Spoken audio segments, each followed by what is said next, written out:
Friends, आज आपको geography के बारे में बताएंगे। जो क्लास 7 की एनसीईआरटी लास्ट चैप्टर है। लास्ट चैप्टर में हम क्या पढ़ेंगे? इसमें पढ़ेंगे हम कि रेगिस्तान में जीवन के बारे में। 7वां चैप्टर है, रेगिस्तान में जीवन के बारे में समझेंगे। इसमें हम समझेंगे जैसे कि रेगिस्तान का मतलब क्या होता है। रेगिस्तान हम समझ सकते हैं दो प्रकार के होते हैं। रेगिस्तान जो होते हैं वह दो प्रकार के होते हैं। अब हम लोग के दिमाग में यही आता है कि रेगिस्तान में बालू, धूल ये सब उड़ता है, मगर ये दो प्रकार के होते हैं। एक ठंडा भी प्रदेश होता है जो एकदम रेगिस्तान, मतलब कुछ भी नहीं होता वहां पर। उनके दोनों के बारे में इसमें हम जानकारी रखेंगे। जहां तक है हम समझेंगे इसमें सहारा रेगिस्तान के बारे में समझेंगे, जो उत्तरी अफ्रीका के क्षेत्रों में फैला हुआ यह रेगिस्तान है। ठीक है, हम समझेंगे गर्म रेगिस्तान सहारा के बारे में समझेंगे। उत्तरी अफ्रीका के बड़े भूभाग पर फैले सहारा रेगिस्तान यह 8.54 लाख वर्ग किलोमीटर तक में फैला हुआ है। 8.54 लाख वर्ग किलोमीटर में, थोड़ा बहुत कम नहीं तो ये लगभग एक देश के हिसाब से फैला हुआ बड़ा देश माना जा सकता है। ये लाख वर्ग किलोमीटर तक फैला हुआ। यह 11 देशों से घिरा हुआ है। 11 देशों से घिरा हुआ है जो चारों तरफ से इनकी सीमाएं बनाती हैं। जैसे 11 देश की सीमाएं इससे लगती हैं। जैसे 11 देश में कौन से हो जाते हैं हम समझेंगे। इसमें 11 देश कौन है?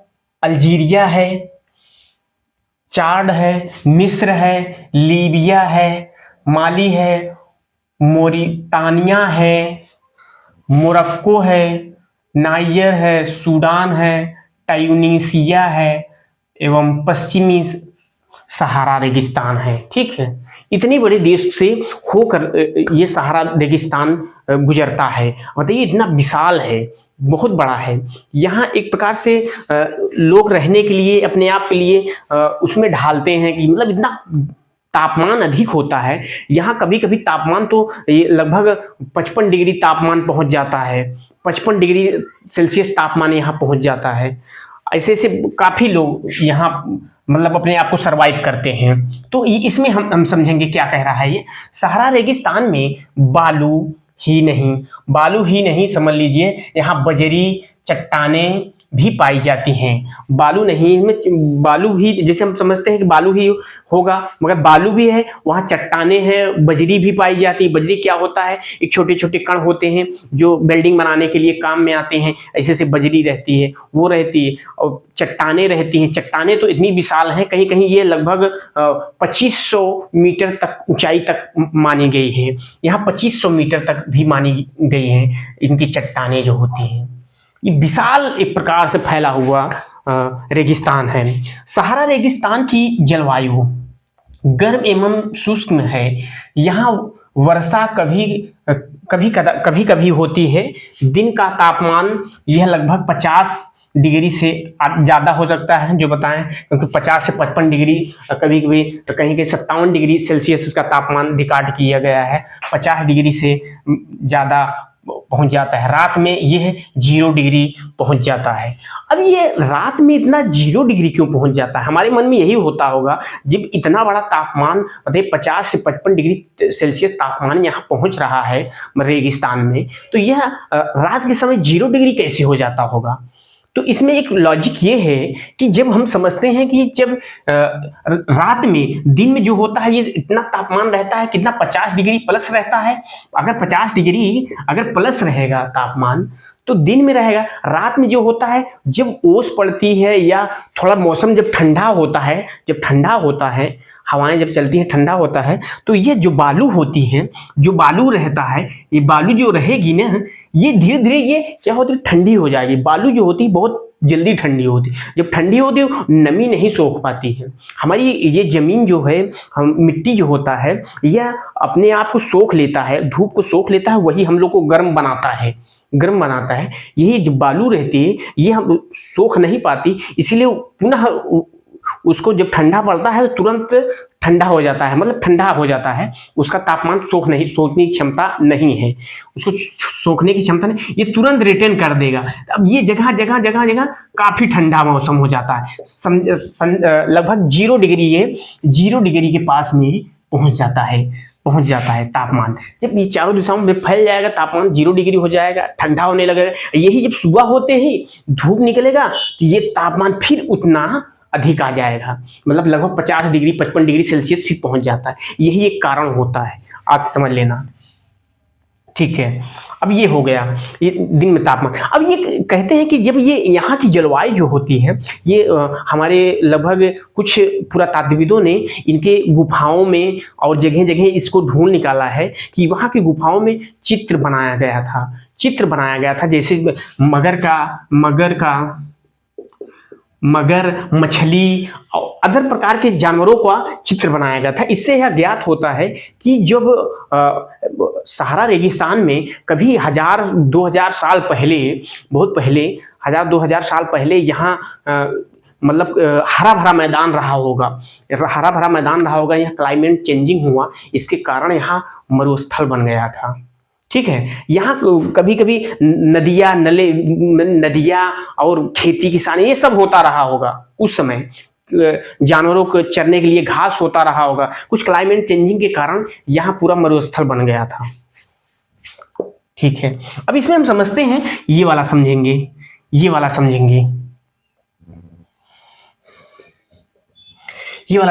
सहारा की वनस्पतियां एवं प्राणी जीव के बारे में समझेंगे हम।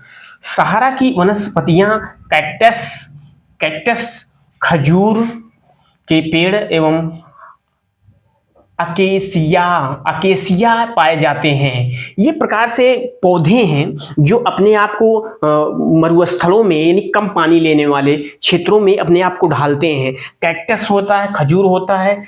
खजूर तो समझते हैं, खजूर जो होता है वो उसकी जड़ें नीचे तक जाती हैं, जो वहाँ की नमी को खींच लेती है, इसकी इतनी वो होती है, खजूर ये होता है। और अकेसिया जो होता है एक प्रकार सा पौधा होता है, ये भी, इसकी भी क्षमता होती है जो मरुस्थलों में अपने आप को सरवाइव कर सके। ठीक है, अब ये कुछ स्थानों पर मरुद्यान पाए जाते हैं। अब मरुद्यान का मतलब क्या होता है?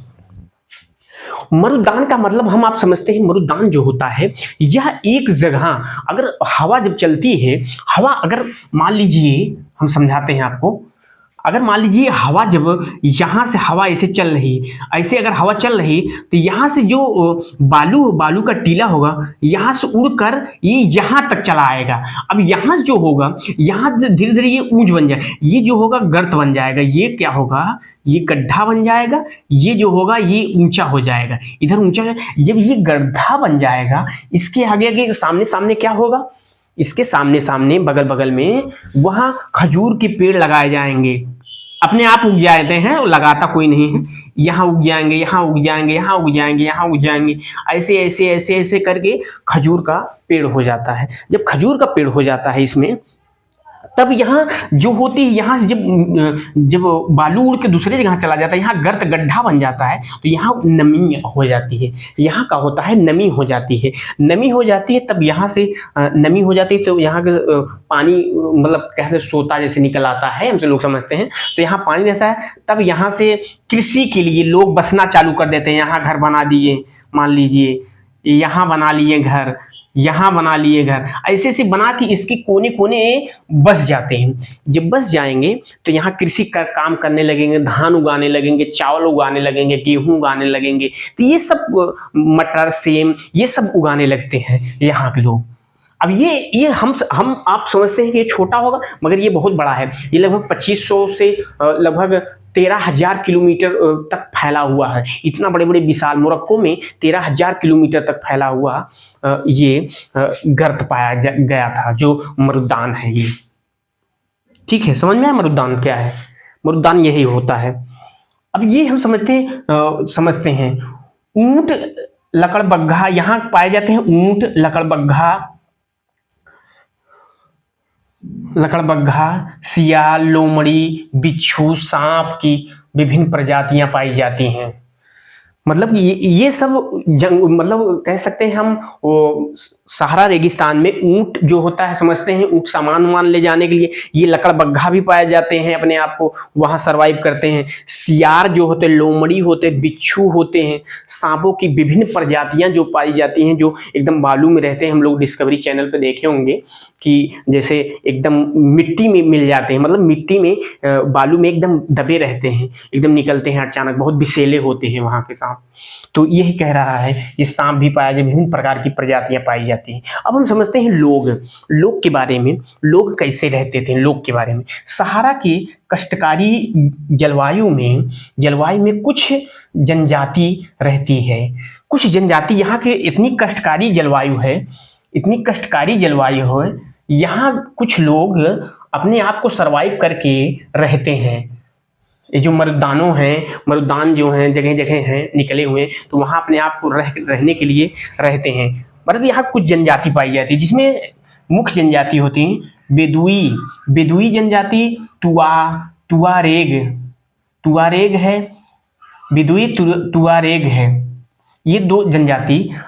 ये चलवासी जनजाति वाले लोग होते हैं। चलवासी का मतलब यह होता है घूम घूम कर स्थान, एक जगह से दूसरे जगह रहना।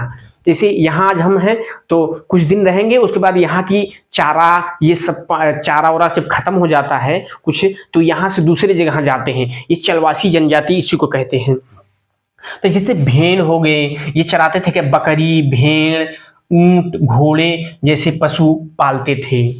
मतलब ये एक प्रकार से भेड़, बकरी और ऊंट ये सब पालते थे अपने जीवन यापन के लिए। जैसे इससे ये इनके क्या फायदे होते थे, इनसे ये फायदे होते थे, जैसे इनसे निकाला जाता था, जैसे दूध के लिए ले लिया जाता, दूध के लिए। और बकरी है, उसकी बाल को काट कर और कालीन बनाया जाता था, और चटाई बनाई जाती थी, और कह सकते हैं हम कि साले बनाई जाती थी, जिसे बनाकर अपने आप को मतलब दूसरे से बेचना होता था। जिससे कि हम इसमें कोई मतलब ये समझें कि जैसे व्यापारी के ऊपर होता है, कोई अगर ये बाल दे दिए, वो जाकर मिल में या मशीन में साथ वो बना देगा। मतलब वो सभी कार्य करते थे। और खाने के लिए मीट भी इन लोग को मिल जाता था, जूता भी बनाने के लिए भी मिल जाता था। बस इसके खाल को सब यूज करते, खाल हुआ, दूध को यूज करते थे। याक उसमें पालते थे वहां ठंडे प्रदेश में, ठीक है। ये क्या बकरी, भेड़, ऊंट, घोड़े पशुओं को पालते हैं। अब ये समझते हैं, ये वाला हम समझेंगे, ठीक। अब ये हो गए लोग क्या क्या पालते थे। ये बेदुई ये पूछ सकता है, बेदुइन जो जनजाति के बारे में, तुआरेग ये जनजाति, दोनों जनजाति के बारे में पूछ सकते हैं, कौन सी जनजाति है, कहाँ पाई जाती है, चलवासी जनजाति है, ठीक है। अभी हम समझते हैं इसमें सहारा मरुद्यान एवं मिस्र में नील घाटी।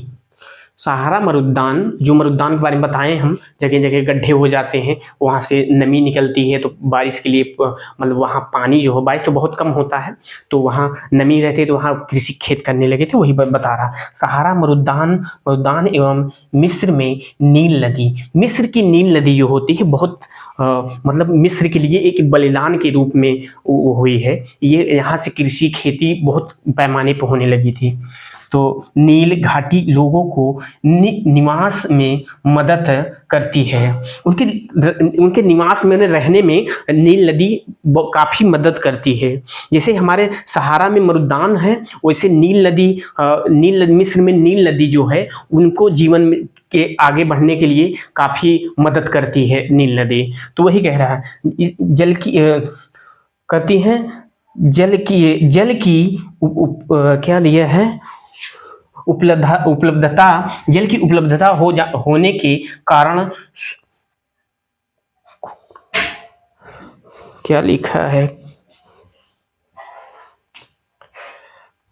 चावल, गेहूं, जौ, सेम फसलें उगाई जाती हैं। ये खजूर होना चाहिए, चलो ठीक। चावल उगाया, गेहूं, जौ, सेम की फसलें उगाई जाती हैं, समझ लीजिए। नील जो नील के खेत जो नील जो घाटी है, जो नील घाटी है, यह मिस्र के लिए एक बलिदान के रूप में है। यहाँ की कृषि करने के लिए काफ़ी मदद मिलती है लोगों को। यहाँ के रहने वाले निवासी जैसे यहाँ क्या क्या चावल उगा लेते, गेहूँ उगा लेते हैं, धान उगा लेते हैं, सेम उगा लेते हैं, खाने की अपनी वस्तुएं वह उगाते हैं यहाँ के मिस्र के लोग। यही हम लोग के सहारा जो है, सहारा रेगिस्तान में मरुद्यान जो होते हैं एक बलिदान साबित हुए, वहां की नील नदी शामिल है, इतना ध्यान देना। ठीक, अब ये हम समझेंगे ये वाला तेल की खोज अल्जीरिया, तेल की खोज जब ये हुई हमारे ये क्या कहते हैं सहारा रेगिस्तान में, अल्जीरिया, लीबिया, मिस्र, अन्य अन्य खोज जैसे लोहा, फास्फोरस, मैग्नीशियम एवं यूरेनियम शामिल हैं। तेल की खोज अल्जीरिया, लीबिया, मिस्र। तेल की खोज अल्जीरिया, लीबिया, मिस्र एवं अन्य खोज जैसे कि अन्य खोज में जैसे हो जाते हैं जैसे लोहा, फास्फोरस, मैग्नीज एवं यूरेनियम। ये यूरेनियम भैया बहुत महंगा होगा। यूरेनियम जो है ये काफ़ी वो होता है, ये यूरेनियम हमारे भारत में भी पाया गया है, मगर इसका यूज अभी नहीं हो रहा है क्योंकि यूरेनियम जो होता है, कहते हैं यूरेनियम जो होता है छोटा सा अगर लगा दीजिए अगर गाड़ी का इंजन अगर बढ़िया से बना दिया जाए तो काफ़ी दिनों तक चलता रहता है, पेट्रोल की ज़रूरत ही नहीं होती। तो यूरेनियम भी पाया गया है। ये सब हमारा क्या कहते हैं ये सहारा रेगिस्तान में ये सब पाए गए हैं। ठीक है, ये हो गया। अब हम समझेंगे ठंडा रेगिस्तान के बारे में, लद्दाख। आइए हम चलते हैं लद्दाख। इस समय हम देखेंगे लद्दाख के बारे में। ठीक है, ठंडा रेगिस्तान। अब हम लोग गर्म रेगिस्तान पढ़ चुके हैं, अब हम समझते हैं ठंडा रेगिस्तान के बारे में। आइए, जम्मू एवं कश्मीर के पूर्व में बृहद हिमालय, जम्मू एवं कश्मीर के पूर्वी हो जाता है, पश्चिम, उत्तर, दक्षिण, पूर्व में। यही कह रहा है जम्मू एवं कश्मीर के पूर्व में बृहद हिमालय यहाँ पे, ये बृहद हिमालय, पूर्व में बृहद हिमालय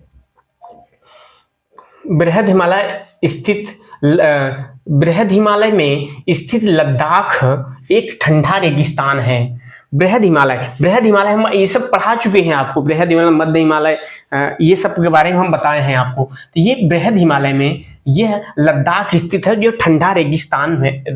ठंडा रेगिस्तान हम समझ सकते हैं क्योंकि यहाँ बारिश जो होती है बहुत कम होती है, इतना ठंडा है यहाँ पर, माइनस डिग्री पहुँच जाता है, -34 डिग्री, 35 डिग्री माइनस होता है। तो यहाँ कुछ होने की संभावना ही नहीं होती है, जान लीजिए। इसके उत्तर में काराकोरम की पर्वत श्रेणी है। इसके उत्तर में जो है, उत्तर मतलब ऊपर, उत्तर में जो है काराकोरम श्रेणियां हैं। दक्षिण में जास्कत पर्वत है, दक्षिण में जास्कत पर्वत है। लद्दाख से अनेक नदियां बहती हैं, जैसे सिंधु नदी जो होती है यह लद्दाख से होकर निकलती हैं। सिंधु घाटी सभ्यता आप लोग जानते होंगे। तो ये सिंधु जो होती है, सिंधु नदी, ये बहुत बड़ी नदी है। ये लगभग काफी हिस्सा ये पाकिस्तान का इनका हिस्सा है। ये लद्दाख से होकर गुजरती हैं। ठीक है, अभी आइए हम इसमें समझते हैं इनके बारे में। लद्दाख की ऊंचाई जो होती है कारगिल से 3000 मीटर से लेकर 3000 कारगिल से जोड़ा जाता है, क्योंकि कारगिल वहाँ एक स्थान है, वहाँ से उसको नापा जाता है। तो जो है ये 3000 मीटर से लेकर काराकोरम उच्च पहाड़ी, काराकोरम में 8000 मीटर से अधिक पाई जाती है। 3000 से लगभग 3000 से कारगिल से 3000 से लेकर काराकोरम से 8000 से अधिक ऊंचाई तक मापी जाती है। लद्दाख की ऊंचाई बताइए, इतना ऊंचा है 8000 मीटर से। यहाँ पे कह सकते हैं कि यहाँ की जलवायु जो होती है, यहाँ की जलवायु हम लोगों से वहाँ पे सांस लेने के लिए बहुत दिक्कत होता है, क्योंकि वहाँ की एकदम पतली वायु की पतली परत होती है और ऑक्सीजन मतलब कह सकते हैं सांस लेने में दिक्कत होता है, ठंडा रहता है, वहाँ बारिश नहीं होती, कुछ पौधे पेड़ नहीं होते हैं ज़्यादा। वहाँ के रहने वाले कुछ लोग जैसे रहते हैं, हम इसको समझते हैं ये वाले में।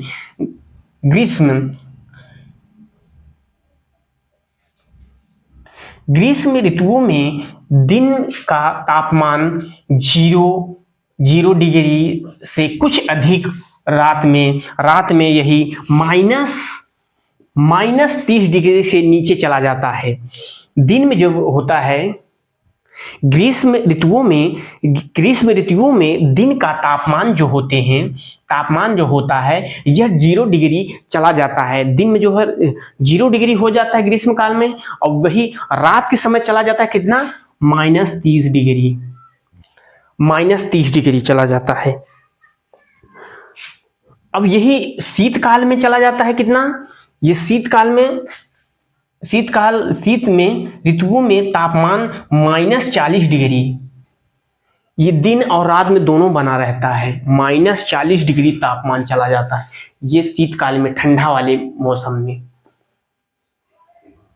ये लगभग दिन और रात दोनों बराबर में यही रहता है, लगभग -40 डिग्री सेल्सियस पहुंच जाता है।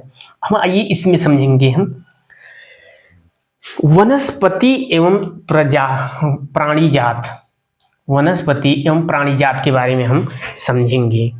ठीक है, इसको समझेंगे, ऐसे समझ में आएगा। आइए देखते हैं हम। यहाँ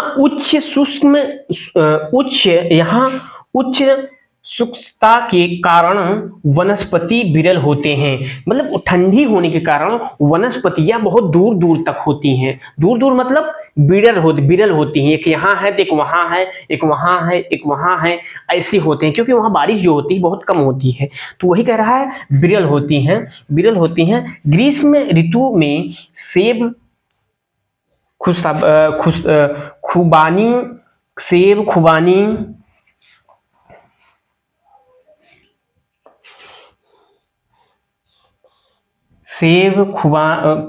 खुबानी, अखरोट जैसे पेड़ पाए जाते हैं।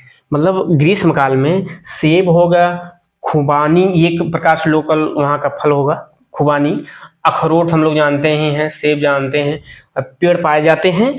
और ये देखते हैं लद्दाख में विभिन्न प्रकार के पक्षी पाए जाते हैं, लद्दाख में। इसको पक्षियों को पूछ लेता है क्वेश्चन बनाकर। रॉबिन रेडस्टार्ट लिखा हुआ है, रॉबिन रेडस्टार्ट, ये 2 प्रकार के पक्षी, और तिब्बती स्नोकॉक, रेवन एवं हुम पाए जाते हैं। इतने प्रकार के पक्षी पाए जाते हैं, और प्रकार के पाए जाते हैं, मगर हमारी एनसीईआरटी में यही दिया हुआ है। रॉबिन रेडस्टार्ट, तिब्बती स्नोकॉक, रेवन एवं हुम पाए जाते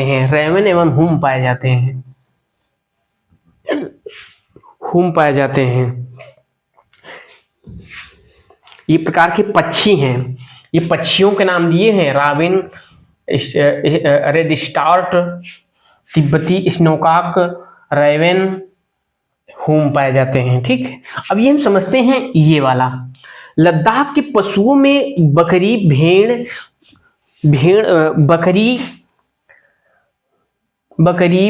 याक, विशेष प्रकार के कुत्ते, विशेष प्रकार के कुत्ते, ये हम आप वाले जो पालते हैं ये सब नहीं सर्वाइव कर पाएंगे, क्योंकि वहाँ ठंडा मौसम है, वहाँ ठंडा मौसम है तो यहाँ वहाँ रहने के लिए बहुत मुश्किल हो जाएगा।